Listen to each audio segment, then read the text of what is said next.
You're listening to WCAT Radio, your home for authentic Catholic programming.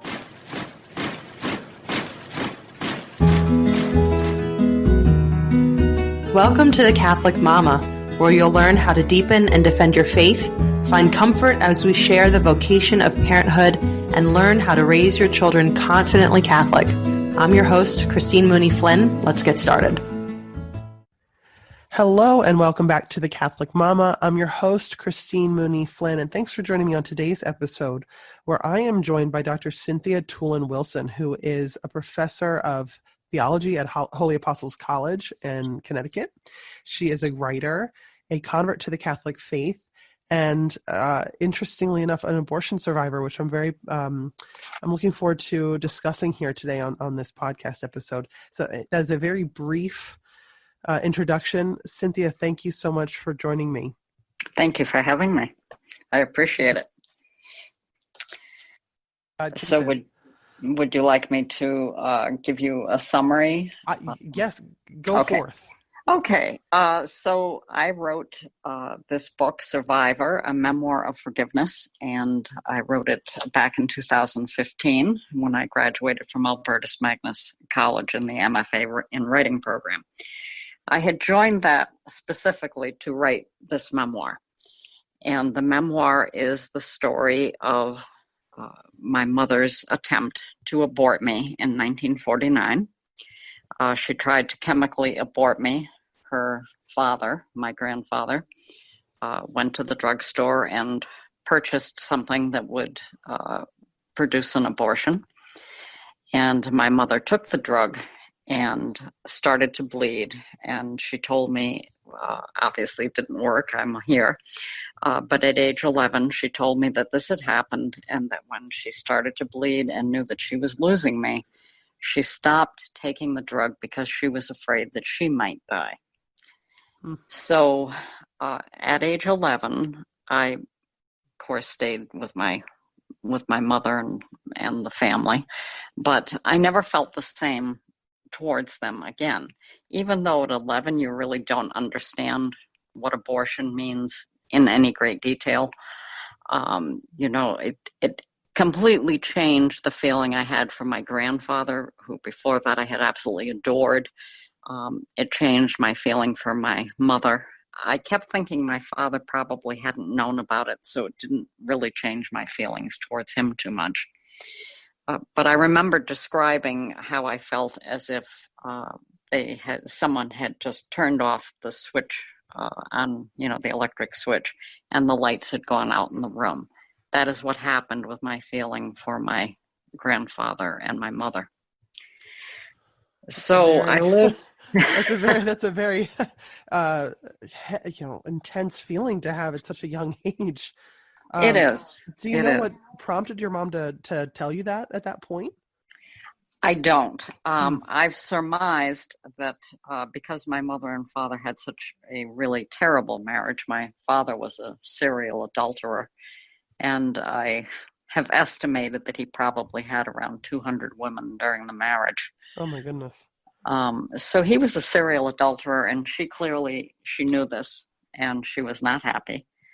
And so I don't know if she was saying it because she just wanted to hurt me, or if she was saying it because she was looking for someone she could confide in because she had really no one else. Sure.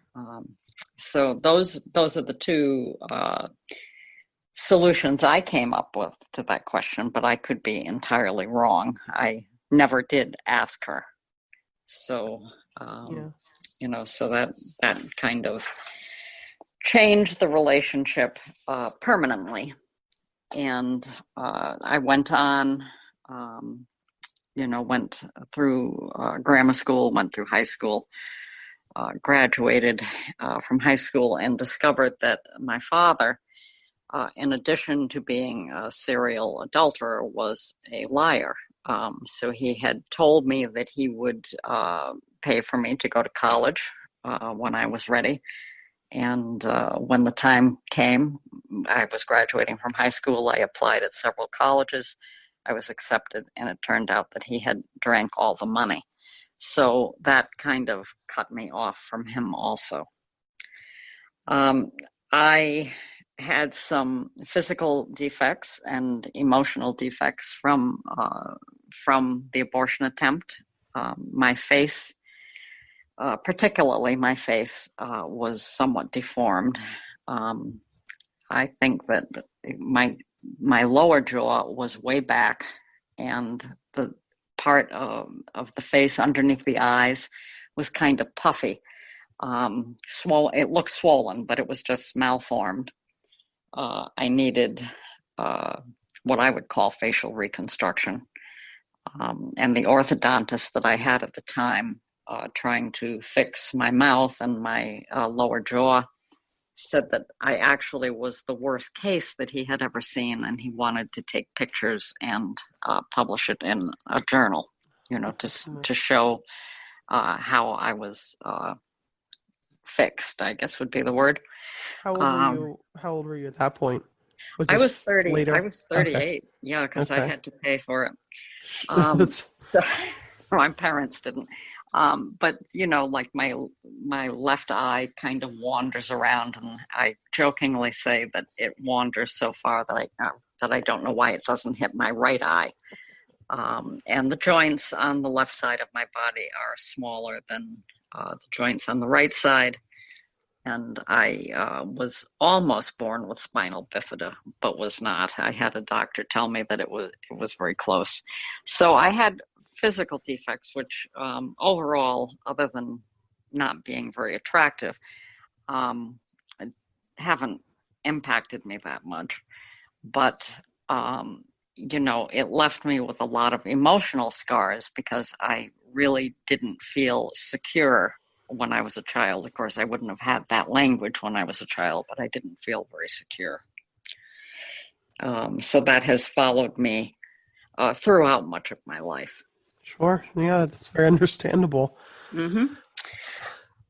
So the reason that I wanted to write the book, apart from trying to tell people who might be considering having an abortion that they shouldn't, because, I ended up living a happy and successful life after a while. But what happened was my parents both died in 1985, 6 weeks apart from each other. It was the year that the year after I received my PhD. And so I buried them both, and I never really thought of them. And it was many, many years later, and I was thinking about all the people I had buried in this particular city that had been my relatives. And I was like, gee, I know there were other people. And I was sitting there thinking, and I actually had forgotten that I had buried my parents there. That is the extent to which I was not thinking of them. Wow. And I was kind of alarmed because I thought, wow, that's really not normal, and I sat down and I realized one day that they'd actually been dead for 35 years, for half of my life. And, so that, that was kind of a lasting impact. But there is good news to the story. And the reason that I actually wrote this is because when I was 38, I went to Rome with my now deceased husband and his mother and the whole family, the kids. We went to Rome, and I was not anti-Catholic, but I just wasn't interested in religion. So while we were in Rome, we would have breakfast together and dinner together, and they'd go do religious sites because they were devout Catholics, and I'd go shopping or see the archaeological sites or the museums. And towards the end of the trip, my husband asked me to go on a bus tour with him and his family, the family.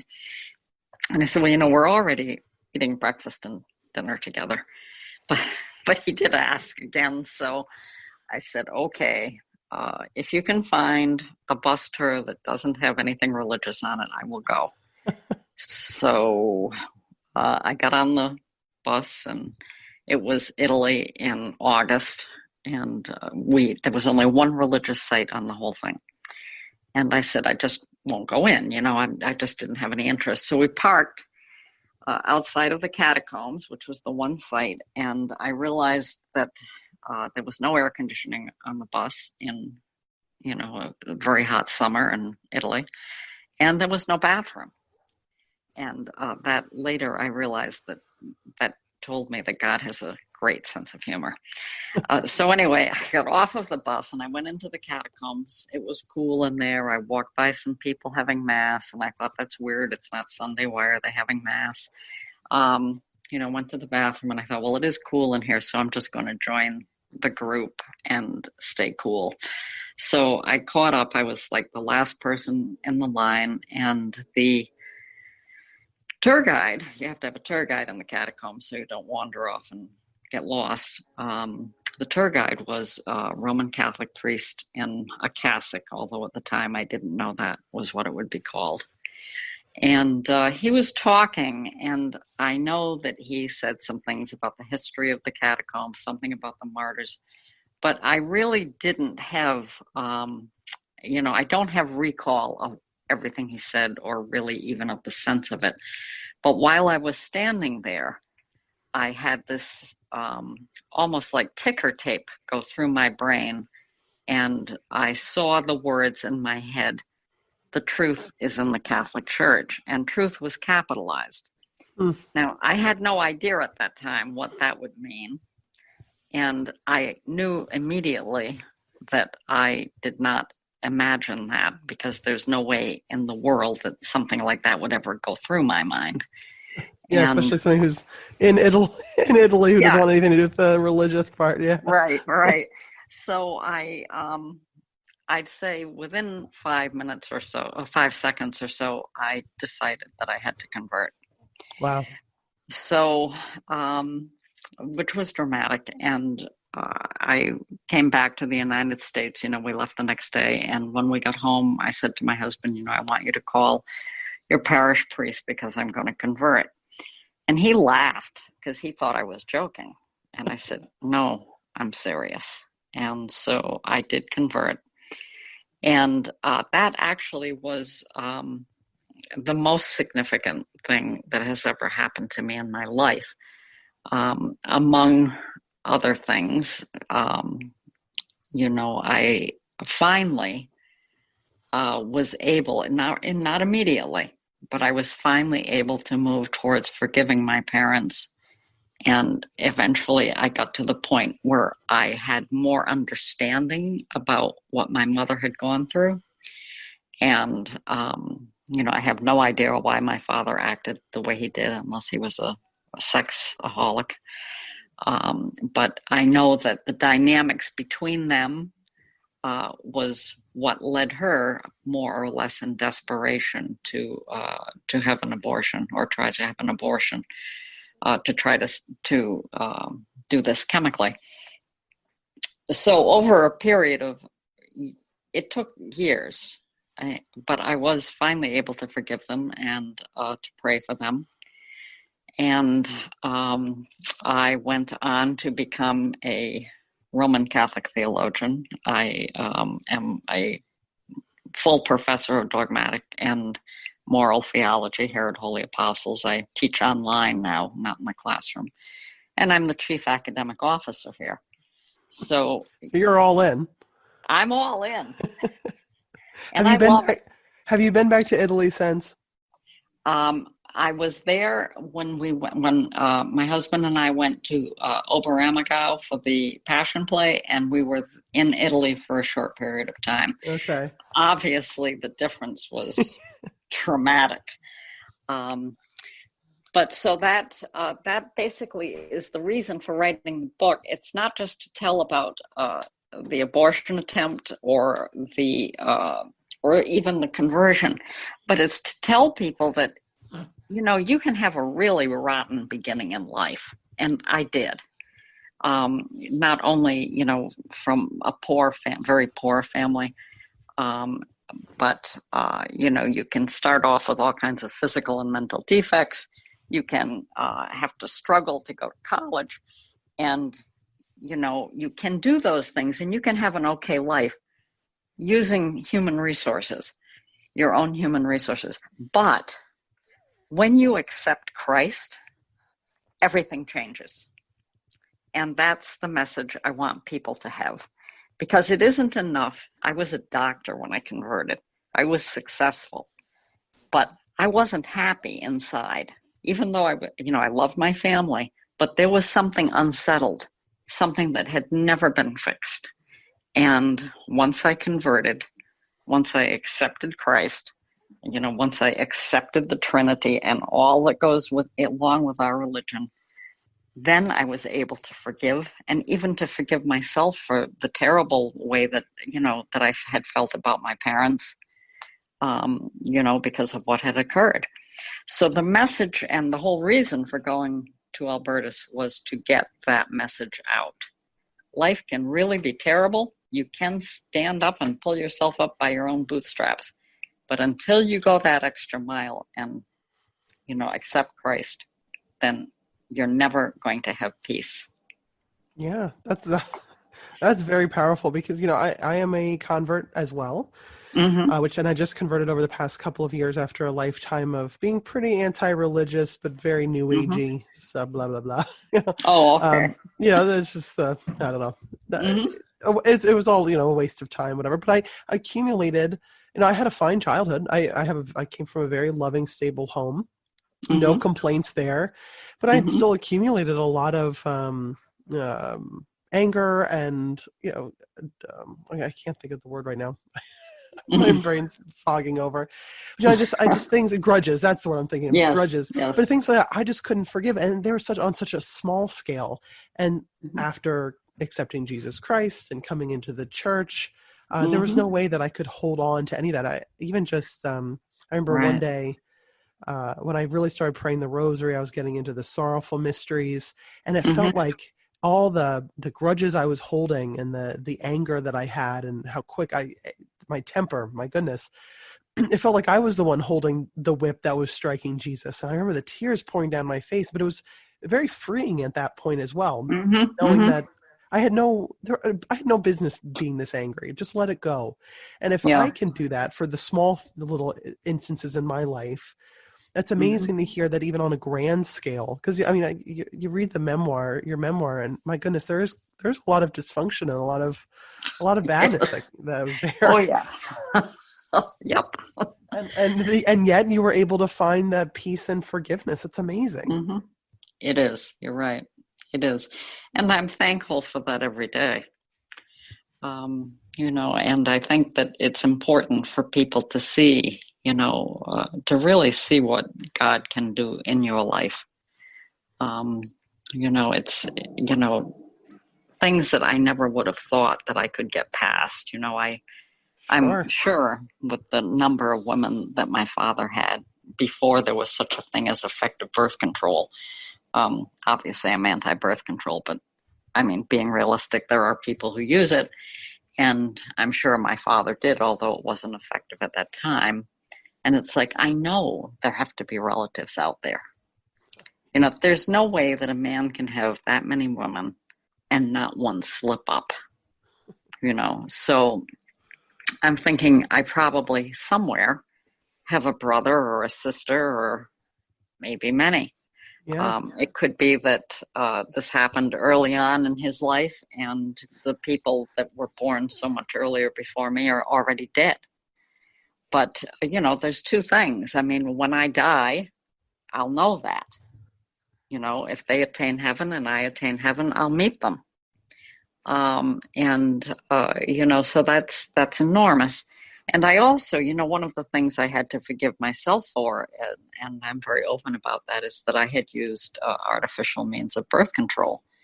And of course, at the time, we were taught, when I was young, we were taught that birth control prevented pregnancy.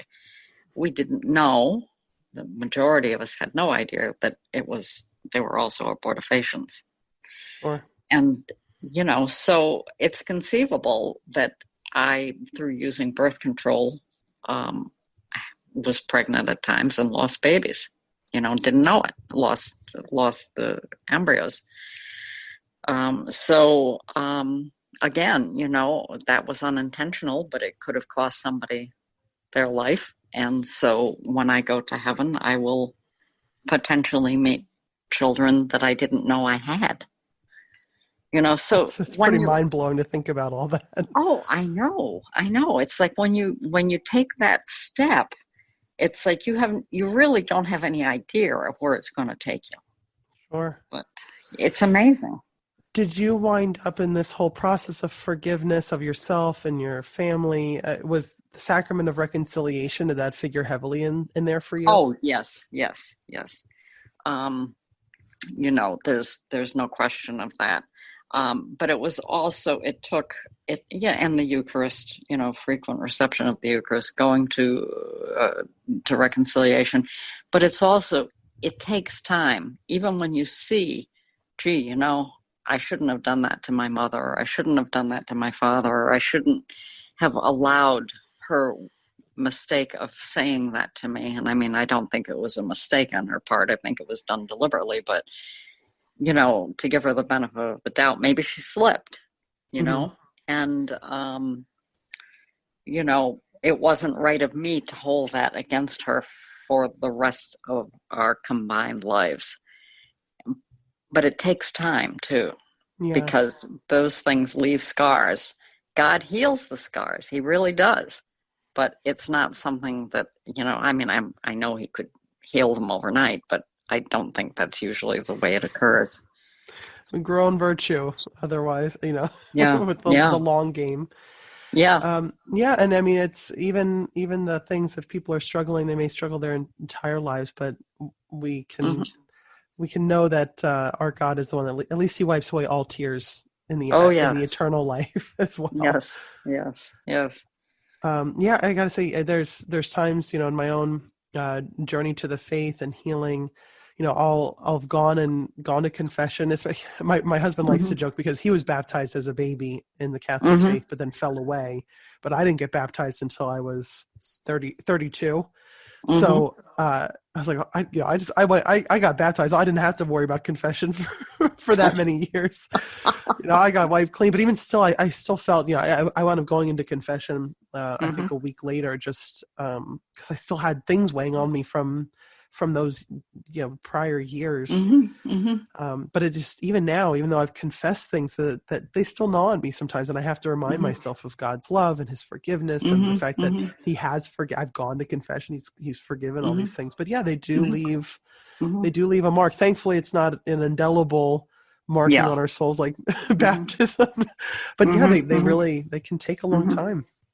In many ways, I think that remembering things is not bad. Not that you're sorry for what you did. You've been forgiven, but it also gives us a good dose of the reality of, it gives us some humility, but also I think that it reminds us of how great God's love is. And, so in that sense, I think that there is something positive when we think about the bad things we've done. Yeah. As long as you're not dwelling on them, but remembering. No, I agree. Yeah, that's a really good point.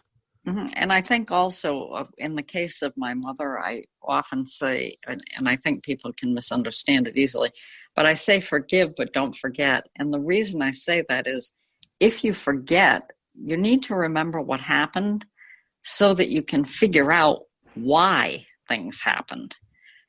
So even though, I've forgiven my mother and my father, I don't know if I think, he knew what was going on and probably was happy about it. But I think that knowing her life, I can't imagine how I would feel if my husband cheated on me.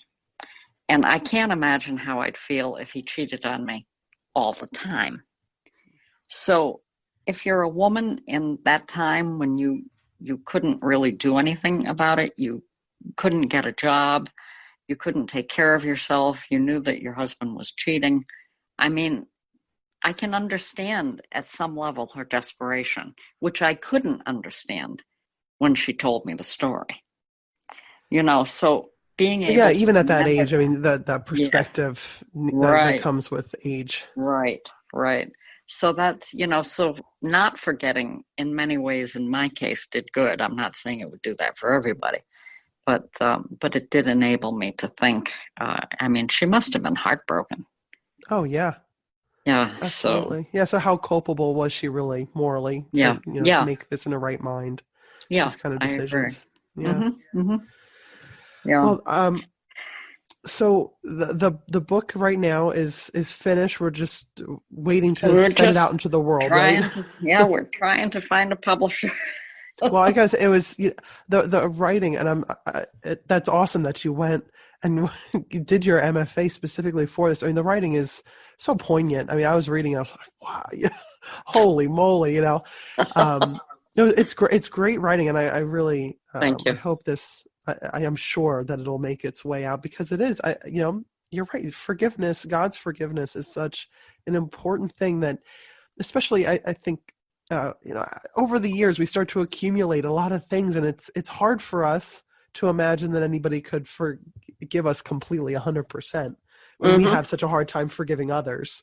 Yes. But thank goodness, literally, Yeah. that God is much greater than us and can offer that forgiveness. I agree. And yeah, that is certainly a message that needs to be heard more often. Well, I hope it gets out there too, because I do think that even if one person reads it and it changes their life, even for that matter, maybe I was just meant to write it so that I could have a radio interview and somebody will listen to it and it'll change their life. And really, yeah, how amazing could that be that you could change somebody's life? They could go back to the church, or they could wind up in heaven, because of this one, this story of yours. I think that's so powerful, and it's never wasted. Yeah, certainly never wasted. Yeah. Actually, I was just talking to my husband the other day. I would love to, when God willing, I get to heaven, to get to meet everybody who prayed for me to get there. And then also, if I wound up helping anybody get there, I really, that'd be so fascinating to see how that's all interconnected. Yes, I agree. How long did the whole process of writing take you then? I don't know how long an MFA usually is. Well, the MFA itself was about 3 years. I had to take some time off in the middle of it because at that time I was working also as the institutional statistician, and accreditation came up. So I did take a little more than a semester, I think. Could have actually been a year. It was a while ago now. And, I didn't stop, though. I continued writing, but I wasn't in the program. And then when accreditation was finished and we received it, thank heavens, I went back and finished. So the actual time I was in the program was 3 years, but there was a little bit of a hiatus in the middle. But I found it to be a very good program because they allowed you to, you could choose. You either did poetry, nonfiction, or fiction. And I went in with the idea of memoir, obviously. And I found them to be a very supportive faculty and very, very good writers in their own stead. So it was an enjoyable experience, but the writing was an enjoyable experience in the sense of learning how to do it, getting it out. But I mean, there were things that I couldn't believe I could remember. It's like I sat down with a piece of paper, I think actually 3 pieces of paper, and I wrote single lines on the line paper, just a few words of things I wanted to include in the memoir that showed how bad things were. And I remember things that I, like the whole sleeping arrangement. Like my father, even though he had a bedroom, he put a board over the stairwell and he put like a little lip on it so that he couldn't fall off of the board in the night if he was drunk. And I was like, what was he thinking? I'm glad you could laugh about this now. That's very important. Talk about a death wish. Yeah, seriously. But I also realized that how weird I was when I was young, because I talk about the movie or the TV show I watched where some guy was mentally ill and he would sleep in the closet and close the closet door. And I thought, that's a great idea. Right? Just completely forgetting the fact that he's mentally ill. Right. I felt like I can go in the closet. I'll have coats and things above me. People won't be able to see me. I'll put boxes on the floor and I'll just climb over the boxes, pull them over me a little bit, and no one will know I'm in there. And it was like, whoa. I was really weird when I was young. But I think that says something, because that really isn't, I mean, all kidding aside, when you're starting to think about sleeping in a closet under the boxes, and to this day, I still prefer to sleep on a couch because my back is against it, and I feel that I'm less vulnerable. Yeah, sure. Yeah, see, that's not normal. Yeah, right. Well, there's whether or not you realize that there's this lingering things you pick up over the years. Yeah, I was just thumbing back through today in preparation. I came across again the part of just remembering only taking a shower a couple times in your whole childhood, and although the boil, it's just well done. As I was reading this, I was like, wow. And what a great point though that you made, that you yourself can pull yourself up from your bootstraps, and you hear about these amazing stories of people who from disadvantaged backgrounds making it and doing really good things. But how powerful is that to say that you did all of that, but still you needed the help more. I needed help bad.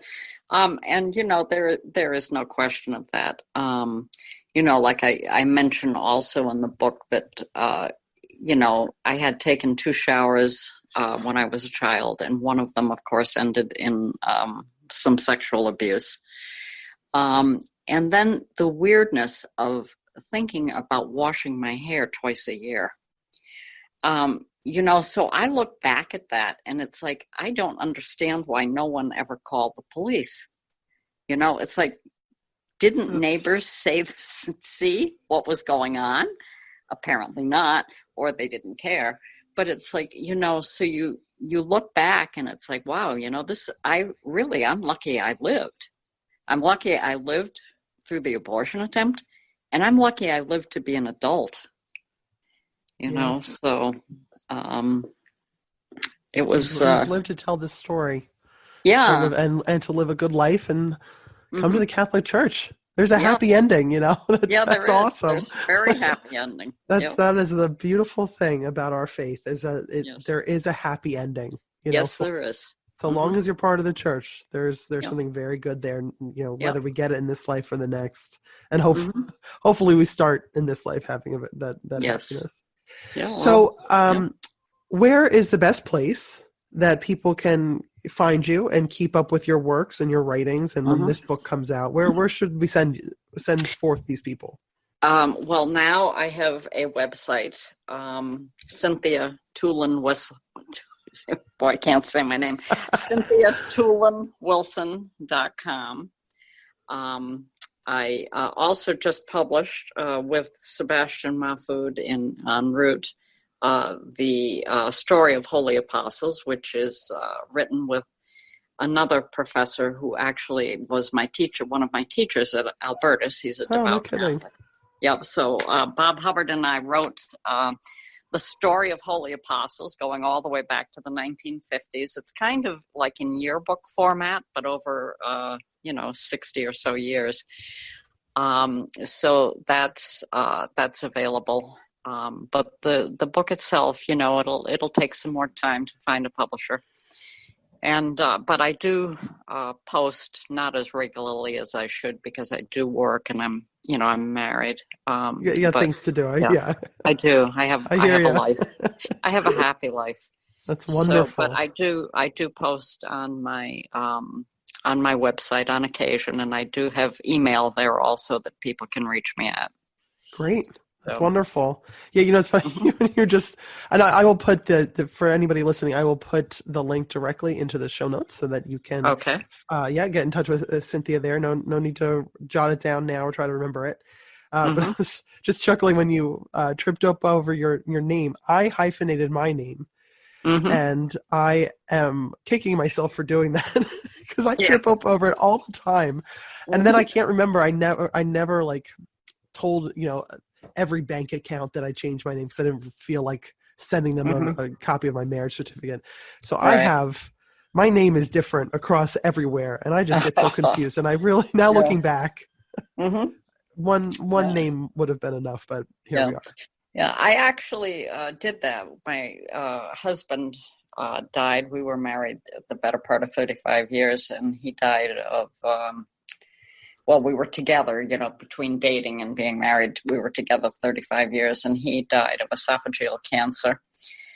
But Toolin, and I'd been Toolin for 35 years, or, well, not exactly 35, but a long time. So I kept that.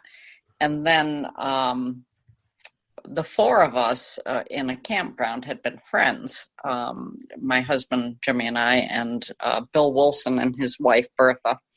So the four of us were friends in Vermont in a campground, and his wife died first. Bertha died of ovarian cancer.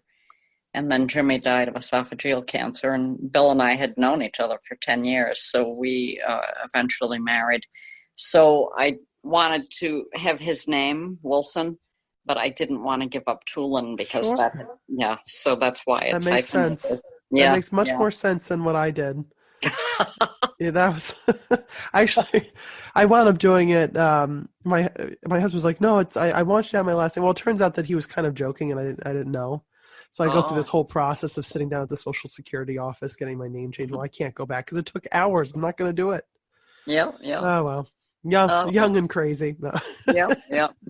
Well, Cynthia, thank you so much for coming on and sharing this. And I so appreciate, this is a heavy subject, and yet you approach it with, you can tell that you're Catholic, you approach it with forgiveness and joy, and that's a beautiful thing. So thank you so much for coming on, and I'm excited to share this episode. And for anyone listening, again, I'll put the links to where you can find Cynthia online and connect with her and her email address if you want to shoot her a letter or a note. And then yes, whenever this memoir comes out, I will share it all over, because I think it's that concept of forgiveness is huge. Thank you. So again, Cynthia, thank you so much. Well, thank you for having me. I appreciate it. All right. Until next time, everyone. Okay. Bye. Don't forget to head over to thecatholicmama.com to get your free copy of How to Talk to Your Kids About God. This handy little ebook will teach you how to broach the topic of God with your children, or how to respond to your kids when they want to talk about God, as well as give you answers to 7 of the trickiest questions about the faith that Christian parents face. You'll love the easy-to-understand grown-up answers, the pared-down but not talked-down answers you can share with your kids, plus recommended resources if you'd like to deepen your understanding of the topic. Get yours free at thecatholicmama.com. Hello, God's beloved. I'm Annabelle Mosley, author, professor of theology, and host of Then Sings My Soul and Destination Sainthood on WCAT Radio. I invite you to listen in and find inspiration along this sacred journey we're traveling together to make our lives a masterpiece and, with God's grace, become saints.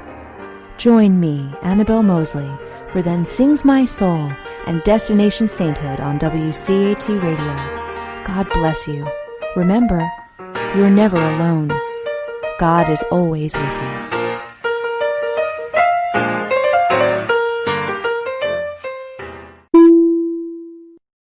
Thank you for listening to a production of WCAT Radio. Please join us in our mission of evangelization. And don't forget, love lifts up when knowledge takes flight.